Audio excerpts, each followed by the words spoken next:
Hello friends, it's Jamie at Cook Creek Sheep Company in Ellensburg, Washington. And today I thought I'd show you how I'm learning how to use rulers to quilt my quilt sandwiches. Instead of straight lines, which I usually do, it's just kind of a grid pattern, or I've done some free motion quilting before where swirls and all that kind of fun stuff. But I thought I'd try this template set that I bought from, I think So Steady makes it, and I'll show you the whole setup here in a second, but just gonna share how it works for me. It's my first time using them, and happy Super Bowl Sunday. Okay, here we are. This is the set. It's called the So Steady Sampler Template Set 1 from Westerly. The ones I'm going to be using today are called Spin Effects, and that's kind of a cute name when you think about it, Spin Effects. And I made this snowflake quilt. I'm going to show it to you kind of here. Yep, that snowflake quilt there. And I wanted to put snowflakes on it all over and snowballs. So anyway, there's a crescent shape, this is called a spiral, scallopy stuff, 2 spinners, Spin Effects, because here's the deal about these. I don't know if you can see this, but right under my middle finger is a hole. And it's designed to swivel around like this and make a design like these two, for instance. Or this looks like a spirograph, if some of my older friends will know what that was. So you use this tack. It goes underneath the fabric. You see that? I'm going to kind of try to show it to you here. Pokes up like that. You put your Spin Effects thing on there. How come it's not going on there? Sorry, I have to watch with my eyes and not through the camera. Okay, it's through there.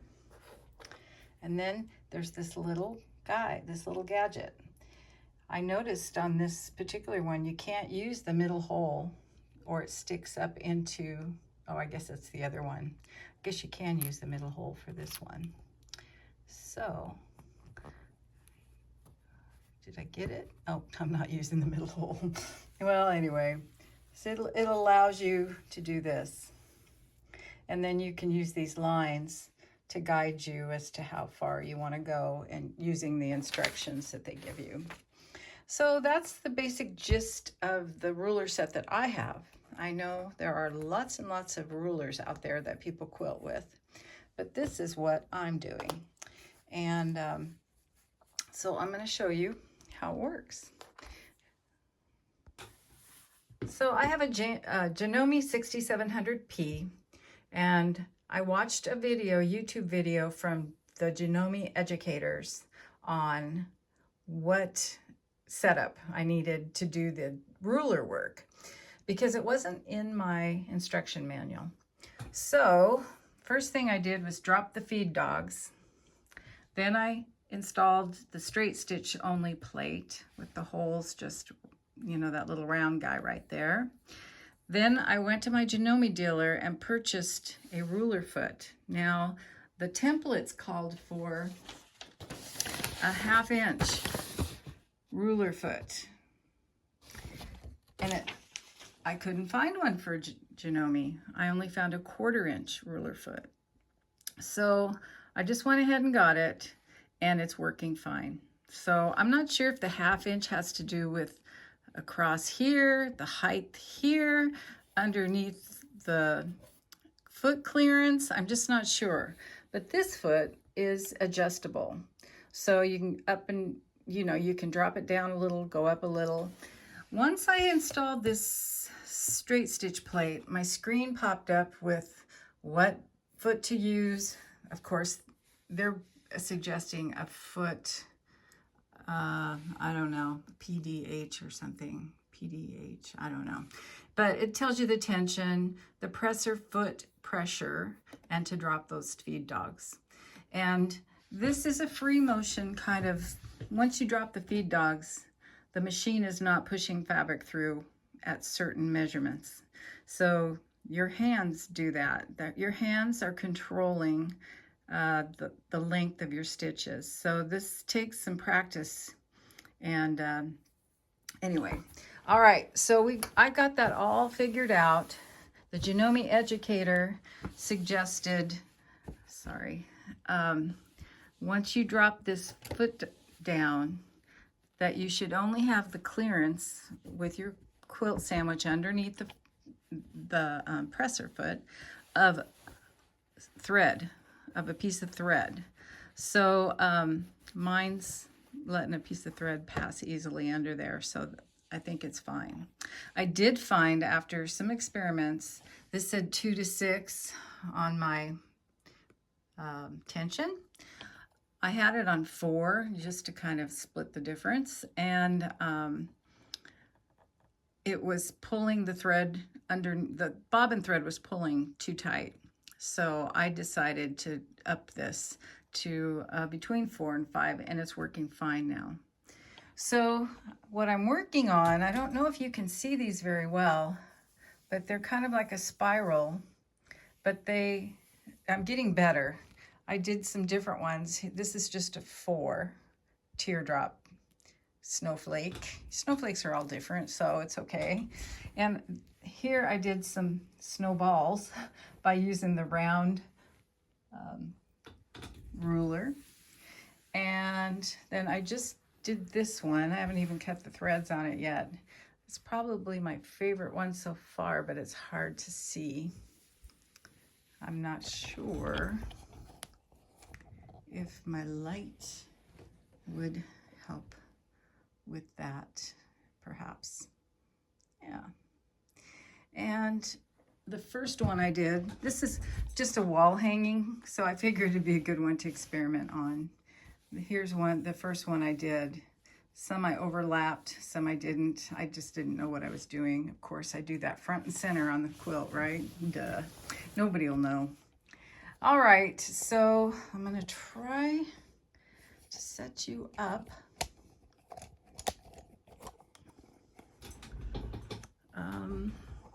I can't put you there. Well, we're gonna. Okay, so I'm figuring out where I want my snowflake to be centered. So this will run into the other one, so I can't go there. So I'm gonna go up maybe here. And so that puts me putting in the thumbtack right there. Let's do that. If I can get my fingers to work. Whoops, I'm way off. This is why I'm no good at hand quilting, because wherever I think I'm putting stuff is not where it comes up in the fabric. Oh, come on. Okay, there's our thumbtack.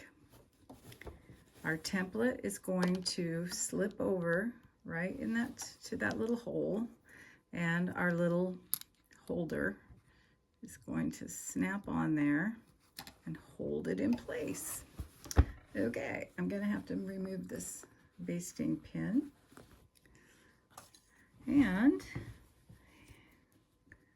hopefully my hands don't get too much in the way. All right, so I'm gonna start straight up north. And you want, from what I learned from the educator, you want to keep the quilt square. You don't want to be shifting and skewing it all sideways and stuff. You want to keep it square, and you're just going to move the template or move like this, but you're not going to be, I don't know how to describe it. You're always going to start up top at north. To me, this is north. All right, so I'm going to drop down my foot, put my needle down, and take it nice and slow. You know what? One thing I noticed is even though I've got the straight stitch needle plate on, this needle is not centered in the foot opening. So I find that strange. So here we go. And I'm just trying to be slow and even with my stitches. And I'm bumping right up against that edge with the foot, with the ruler foot. It has that built-up edge on it. Lift up my needle, lift up my presser foot, and then I'm going to shift around. Now I found the look that I like is, well, let's see, I'm starting, yeah. I like this going 90, well, I guess this is 0. This would be 45, then I'm gonna go 90, then the 135, and then the 180, and da-da-da-da-da. So that's kind of what I'm doing. Now, as you do, I don't even cut the thread. That one kind of ripped, I think, but it doesn't matter. So I still have my quilt pretty square, and I'm over 45 degrees. Whoops. Make sure you're lined up right. And I'll drop my needle, and away we go.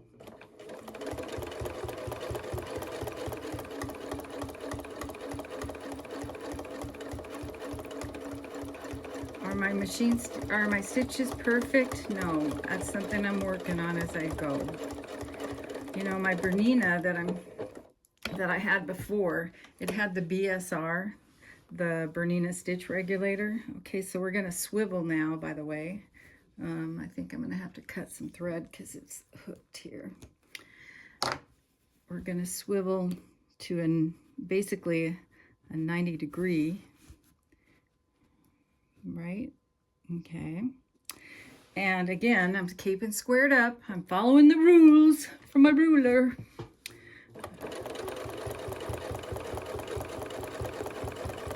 Uh-oh, I got away from the edge there for a second. I didn't mean to, so I might not be all, whoops. That was kind of hard to push it. That was kind of hard to push it back. I don't know why. That little slip sheet they talk about might be something to think about. Okay, now we're gonna, I guess I'll start cutting some threads because it seems like it wants to pull. Whoops. Sorry about that, guys. We had a little mishap with the camera falling over in the tripod. I put my hold steady gloves on to help with the gripping, and we're just going to continue on. Let's see, I've got to cut a thread here. I wanted to show you how this completely works. So again, I'm going, wait, that was the 90, or yeah, that was 90. This is going to be the 135. I think that's going to be where it goes. Now let's make sure that my hand's not in the way, because I moved the camera just a little bit, and I think I will move it again some more. Okay, got my needle down, and I'm going to go work kind of in the opposite direction that I've been working in.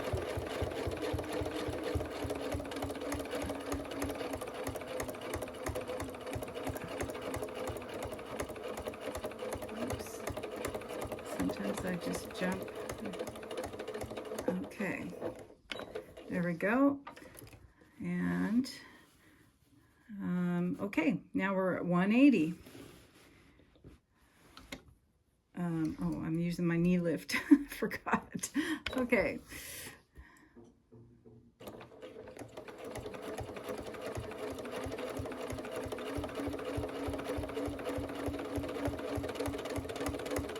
Keeping that foot right up against the ruler edge.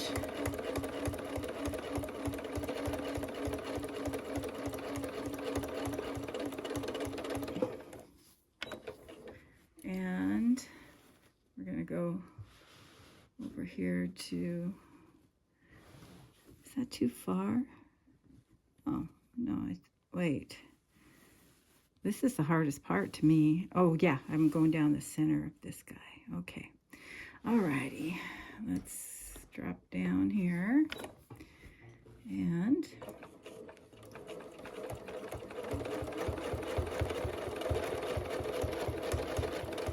I noticed that my machine sounds so loud on the videos. It does have a certain little knock to it, and I don't know what that's about.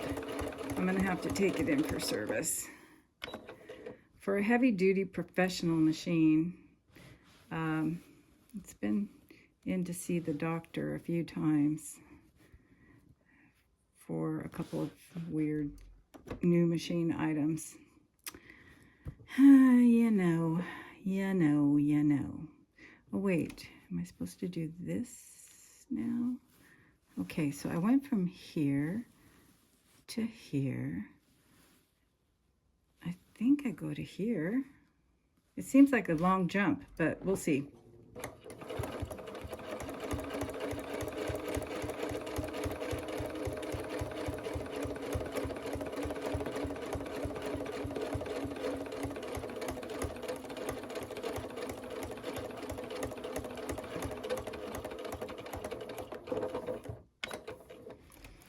Okay, we're on our last one.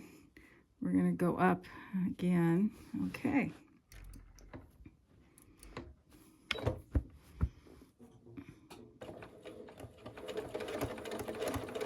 Hey, so are any of my friends around Washington or wherever going to be going to the Sew Expo at the end of February, beginning of March in Puyallup at the fairgrounds? I'm going on Thursday, the 28th or something like that. Okay, I'm going to cut my threads and remove the little pincher here, the little guy that holds it on. Uh-oh.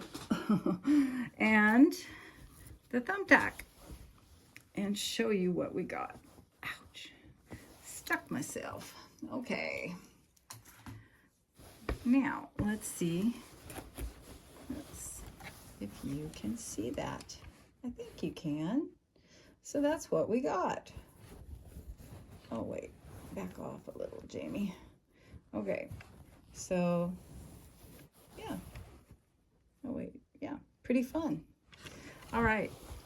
Go Seahawks. It's Super Bowl Sunday. Thanks for watching.